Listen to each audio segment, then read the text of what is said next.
Interpersonal communication और decision making capability में ये जो आज जो वीडियो है ना, ये बड़ा इंपॉर्टेंट है, क्योंकि यहाँ पे आप देखेंगे जो 2016 में क्वेश्चन आए हैं उस टाइप के क्वेश्चन अब यूपी पीसीएस का जो मेंस होता है उसके जीएस पेपर 4 में आते हैं। तो बड़ा ही इंपॉर्टेंट है, आप इसको मिस मत करिएगा और ध्यान से देखिएगा कि कैसे कोई डिसीजन को लिया जाता है एथिकली।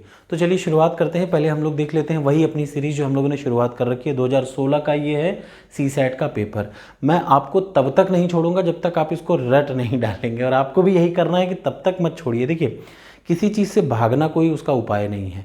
जो चीज़ में आपको दिक्कत हो रही हो उसको इतना रट डालो, इतनी बार पढ़ डालो कि वही चीज़ आपकी सबसे स्ट्रॉन्ग पॉइंट हो जाए। अगर आपको लग रहा है कि कम्युनिकेशन में फंस रहा था तो मैंने सारी वीडियो बना दी भैया, टॉपर्स कोड पे सारे टेस्ट पेपर पड़े हुए, रट डालो, अब बचा क्या है। अब अगर सीसैट में कोई फेल हो गया तो मुझे अपना मुंह मत दिखाइएगा, बस मैं आपसे यही रिक्वेस्ट कर रहा हूँ। तो चलिए शुरुआत करते हैं। इंटरपर्सनल कम्युनिकेशन स्किल, मैं सीरियस बोल रहा हूँ। अगर आप इसके बाद भी फेल हो जाते हैं और आप इसको बिना पढ़े चल देते हैं एग्ज़ाम में तो ये बेवकूफ़ी होगी। देखिए, मैं आपको बताऊं, बड़ा समय लगता था लोगों को इंटरपर्सनल स्किल की सब बुक ढूंढने में। ये मैं आप ही के लिए बना रहा हूँ, तो पढ़ के जाइएगा अच्छे से, फिर मत कहिएगा कि सर छूट गया अब क्या करें, ये करें। एक ऑफिसर है, ये देखिए, ये इंटरपर्सनल कम्युनिकेशन स्किल का क्वेश्चन है। बहुत अच्छा 2016 का पेपर ना बेस्ट पेपर था, इसलिए क्योंकि आप देखिएगा अभी आपको समझ में आ जाएगा। कोई अधिकारी मीटिंग के दरमियान अपनी लेखनी मेज पर पटक देता है। ये क्या देखो, उठा के जो है पेन उठा के पटक दे गुस्से में, ये क्या बताता है? ये उसका क्रोध बताता है। तो पहले का ऑप्शन ए सही, ठीक है। अब आप सामने देखिए, in which of the following kind of communication leadership roles first emerge, निम्न में से किस प्रकार के संप्रेषण में नेतृत्व की भूमिकाओं की उत्पत्ति सर्वप्रथम होती है? अब मैं आपको एक बात बताता हूँ। चंद्रगुप्त मौर्य के बारे में आप सभी ने सुना होगा।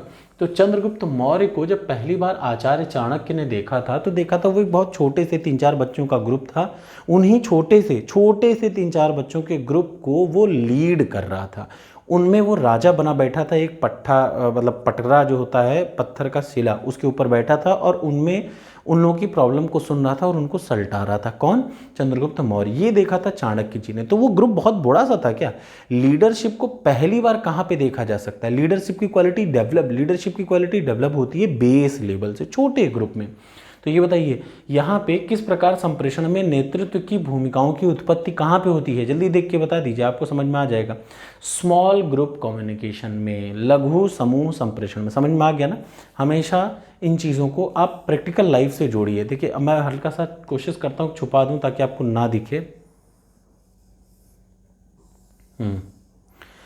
The most important interpersonal skill of a person to work with others, सबसे बेहतरीन इंटरपर्सनल स्किल या दूसरों के साथ काम करने का सबसे महत्वपूर्ण कौशल क्या है?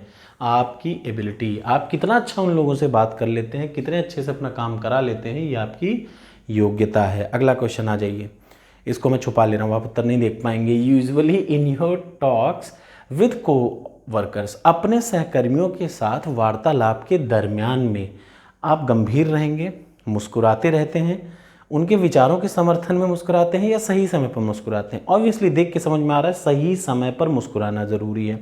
एक होता है देख के हंसना, वो भी गलत है। एक होता है हंस के देखना, वो भी गलत है। एक होता है सही समय पे, सही जगह पे, सही स्थिति में हंसना, यही सही है।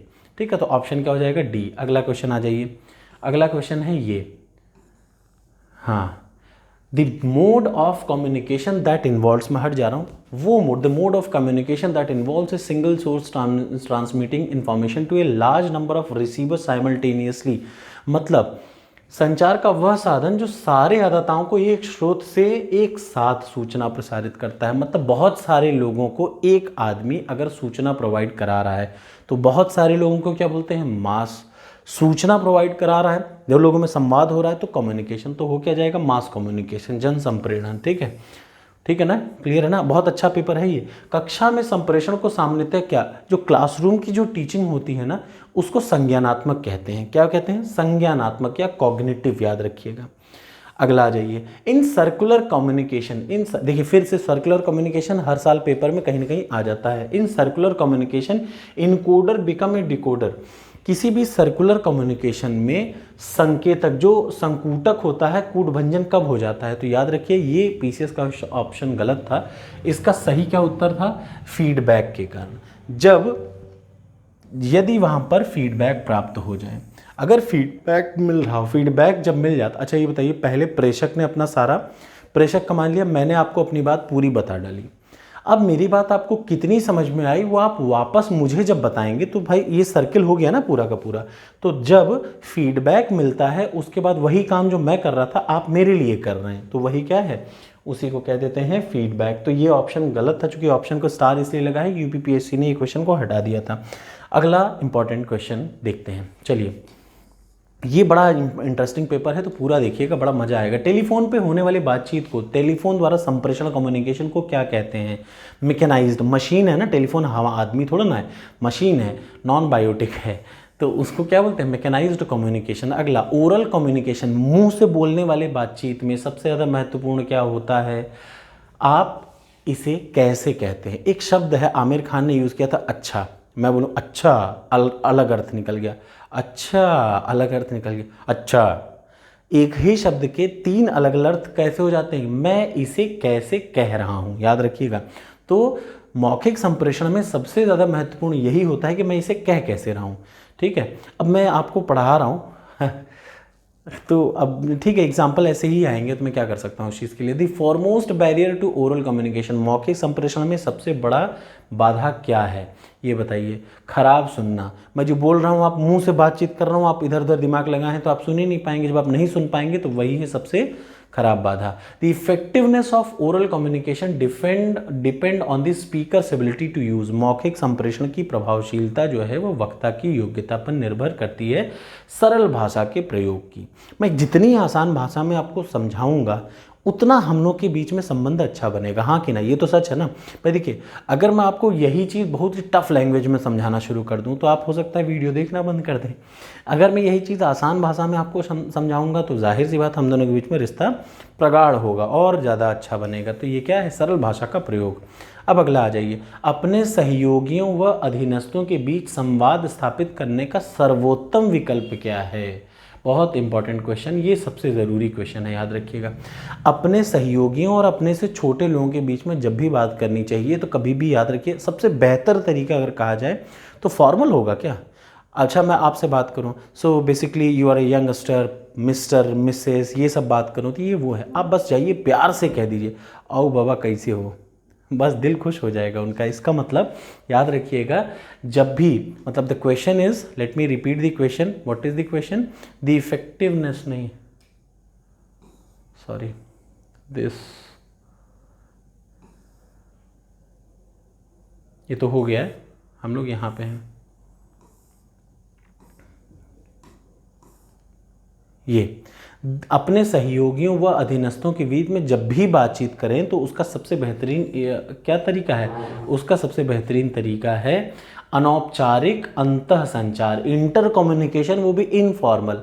और बाबा कैसे हो घर में, और भाई साहब क्या हाल है, अब तुम कह रहे हो, और मिस्टर ये कैसे हो, ये एक ऑकवर्ड सा फॉर्मल है लेकिन उतना अच्छा नहीं कहा जाएगा। तो अपने आपको सबसे बेहतरीन तरीका यही है कि और भाई कैसे हो, क्या चल रहा है घर में, इतने प्यार से पूछ लो, तो वही सबसे बेहतर तरीका होता है। अब आ जाता है डिसीजन मेकिंग एबिलिटी, सबसे ज़रूरी 2016 के पार्ट का यही है, क्या? डिसीजन कैसे लेंगे। क्वेश्चन पहले आप समझ लीजिए, मैं इसको नीचे झुका दे रहा हूँ, देख तो लिए ही होंगे आप, फिर भी देख लीजिए। वन ऑफ योर सीनियर, एक आपका सीनियर अधिकारी आपको पसंद नहीं करता, इससे आपका कार्य प्रभावित होता है, आप इस स्थिति को कैसे संभालेंगे? इग्नोर मारिए, सीनियर है भाई, जूनियर होता तो गरिया देते, लेकिन सीनियर है तो क्या करना पड़ेगा? Neglecting his this and doing your work. भाई देखिए, जूनियर होगा तो आप उसको बुला के समझा देंगे, गरिया देंगे, सीनियर को क्या कहेंगे? कुछ नहीं कहना चाहिए कभी भी। ये नियम सिखाता है, याद रखिए, ये डिसीजन मेकिंग एबिलिटी है, ये पीसीएस बनने के बाद आपको बहुत काम देगी। अपने सीनियरों से उलझना नहीं चाहिए, इसका एक लाइन में ये अर्थ है, ठीक है। उसको अनदेखा करिए, अगर वो आपको डांट रहा है तो उसको अनदेखा करिए। अगला, इसको मैं छुपा रहा हूँ क्वेश्चन ताकि आप इसका आंसर ना देख पाएँ। हाँ, योर सबॉर्डिनेट रिक्वायर लीव, आपका एक जो जूनियर है उसको छुट्टी चाहिए, लेकिन उसकी एब्सेंट में आपका काम प्रभावित होगा। आपका एक जूनियर है जिसको छुट्टी चाहिए, लेकिन जैसे ही वो एब्सेंट होगा तो आपका पूरा कार्यालय का काम प्रभावित हो जाएगा। यह काम करने के लिए वही सबसे इंपॉर्टेंट व्यक्ति, आप करेंगे क्या? देखिए, हर चीज़ का एक ही समाधान है, दुनिया की बड़ी से बड़ी समस्या का एक समाधान है, बातचीत। क्या करेंगे? बातचीत करेंगे, मिलेंगे, डिस्कस करेंगे अबाउट द रीज़न, क्यों लीव कर रहा है, और उसको कन्विंस करेंगे बाबा ना जा यार, ठीक है, मान जाएगा। तो इसका ऑप्शन डी है। ठीक है, अगला क्वेश्चन सही लग रहा है ना। देखिए यही क्वेश्चन है जो बताते हैं कि आप कैसे पीसीएस अधिकारी अच्छे बनेंगे कि बुरे बनेंगे। देखिए हाँ, निम्न में से कौन से कथन सही हैं? किसके बारे में? निर्णय, डिसीजन के बारे में। It is an act of determining a course of action. हाँ, कार्यवाही को हम करने क्या, जब मैंने बताया था ना पिछली वीडियो में, लक्ष्य को निर्धारित, ये सही है। It means choosing an alternative from among the various alternative. 4 option दिए, उनमें से एक सेलेक्ट करना ही क्या है? डिसीजन लेना। तो याद रखिए आपके पास 4 ऑप्शन है, आप उसमें से सबसे बेहतरीन डिसीजन को उठाना, उसमें सबसे बेहतरीन ऑप्शन को उठाना ही क्या है? Decision making. तो पहला दूसरा ऑप्शन सही होगा। यह नीति निर्माण का पर्यायवाची नहीं है, पॉलिसी मेकिंग नहीं है। तो इसका क्या होगा? ऑप्शन 1 और 2। ठीक है, अब ये बड़ा ज़रूरी है। देखिए बस इसलिए छुपा रहा हूँ ताकि जब उत्तर ही देख लिए तो फिर क्वेश्चन का क्या मतलब है। देखिए सम टाइम समवन, एक झटके में, ये बड़ा अक्सर आपके साथ होगा जो आप बड़ी पोस्ट पे एसडीएम डीएसपी बनेंगे तो ऐसा होता है। तो आप क्या करेंगे? बस पर चढ़ते व्यक्ति कोई अचानक आप पर चिल्लाने लगता है, क्या करेंगे? पलट के मार देंगे 2 झापड़, या और गरियाने लगेंगे, क्या करेंगे? उस पर भी वैसे ही चिल्लाएंगे, कंडक्टर से शांत करने के लिए कहेंगे कि चिल्लाने का कारण जानकर मामले को शांत करेंगे। ध्यान से सुनिएगा फिर से। क्या एकदम आइडियल बने रहे, एकदम नॉर्मल इंसान बने रहे, एक अच्छे इंसान की जो स्थिति होती है बस वही सच होता है। इसमें यूपी पीसीएस का जीएस पेपर 4 जो अभी भी आता है एथिक्स का, उसमें ये बहुत आता है। ठीक है, उस पर वैसे ही चिल्लाएंगे, मतलब ईंट का जवाब ईंट ही नहीं हो सकता, तो ये गलत है। कंडक्टर से शांत, कंडक्टर कौन है भाई? तुम लड़ रहे हो। सेटल दी प्रॉब्लम आफ्टर नोइंग दी कॉज, वो क्यों चिल्ला रहा है ये कारण जानेंगे और शांत हो जाएंगे, यही सबसे बेस्ट इसका ऑप्शन होता है। ठीक है, अगला आ जाइए। ये एक बहुत ज़रूरी क्वेश्चन है। हाँ, ये बहुत अच्छा क्वेश्चन है, आप इसको समझेंगे और आपका मन खुश हो जाएगा। बहुत अच्छा है कि आधा ही दिखा हुआ है। हाँ, कुछ अपनी बीमार माता जी के लिए आप दवा लेने जा रहे हैं। कुछ दूर जाने के बाद किसी तेज वाहन से एक लड़का कुचल जाता है। आप बच्चे को देखते हैं जिसका चालक भागने की कोशिश कर रहा है, जो कुचला है कोशिश कर रहा है। आप क्या करेंगे? आप करेंगे क्या? बड़ा इंपॉर्टेंट क्वेश्चन है। आप अपनी माता जी जो कि बीमार हैं उनको दिखाने जा रहे हैं हॉस्पिटल, ये बड़ी प्रायोरिटी है। लेकिन आपके सामने आप देखते हैं कि एक गाड़ी वाला एक बच्चे को कुचल देता है। आप करेंगे क्या? पहला ऑप्शन, तत्काल घायल बच्चे को हॉस्पिटल में ले जाएंगे, आप ऐसा करेंगे। दूसरा, वाहन चालक को पकड़ने की कोशिश करेंगे। ध्यान से सुनिएगा। तो पहले बता दूं भाई, मैं और ऑप्शन आगे दिखाऊं उसके पहले मैं आपको बता दूं, उस समय देखा जाता है कि सबसे प्रायोरिटी इस दुनिया में सबसे महत्वपूर्ण क्या है? क्या हमारे जीवन से बढ़कर कोई चीज़ महत्वपूर्ण है? सबसे इंपॉर्टेंट, प्राइसलेस क्या है? लाइफ। किसकी लाइफ जा रही? माता की लाइफ जा रही है? नहीं, माता बीमार है, वो अभी रह सकती हैं। लाइफ किसकी जा रही है? बच्चा जो कुचला हुआ है। तो सबसे पहले क्या करेंगे? You will immediately carry the injured body to the nearby hospital. इसका बेस्ट ऑप्शन और यही बेहतरीन ऑप्शन ही होगा। ये देखिए, ये पुलिस को सूचित करेंगे, ये सब कुछ नहीं, सीधे बच्चे को लेके। अभी बताइए, पुलिस पे आपको भरोसा है? पुलिस एंड टाइम पे पहुंच जाएगी, 20 मिनट तो ले लेगी, तो आप खुद ही लेके जाएंगे। बड़ा अच्छा क्वेश्चन है ये। Problem connected with the problem connected with decision making, निर्णय से संबंधित जो प्रॉब्लम है वो क्या है? Fear and false hope. मन में कुछ अलग अलग आशाएं कि ऐसा हो सकता है उत्तर, हो सकता है वैसा ना हो। अब एक और बहुत अच्छा क्वेश्चन, ये भी वैसा ही है। You are a member of a board, इसके चारों ऑप्शन में दिखा रहा हूँ, उत्तर नहीं दिखाऊंगा। हाँ, यू आर, आप एक बड़े व्यवसाय वर्ग के निदेशक मंडल के सदस्य हैं। किसी विशेष मुद्दे पर आप मंडल के निर्णय से सहमत नहीं हैं, मतलब आपकी जो बॉडी है, जो और लोग हैं, उनके निर्णय से आप सहमत नहीं हैं, तो करेंगे क्या?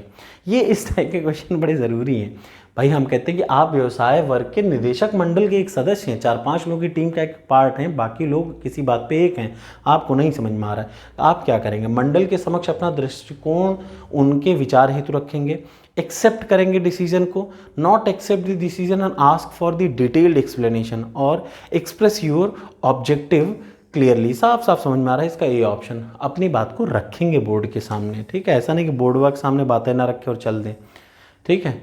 अब ये सब हमारे कोर्स का नहीं पार्ट है, तो विल नॉट रिवाइज इट। तो ये हुआ डिसीजन मेकिंग। कैसी लगी वीडियो ज़रूर बताइएगा। अब हम लोग इसके बाद 3 और वीडियो बची हैं, 15, 13, 14, 12, मैं उसको भी कंप्लीट कर दूंगा। Thank you so much.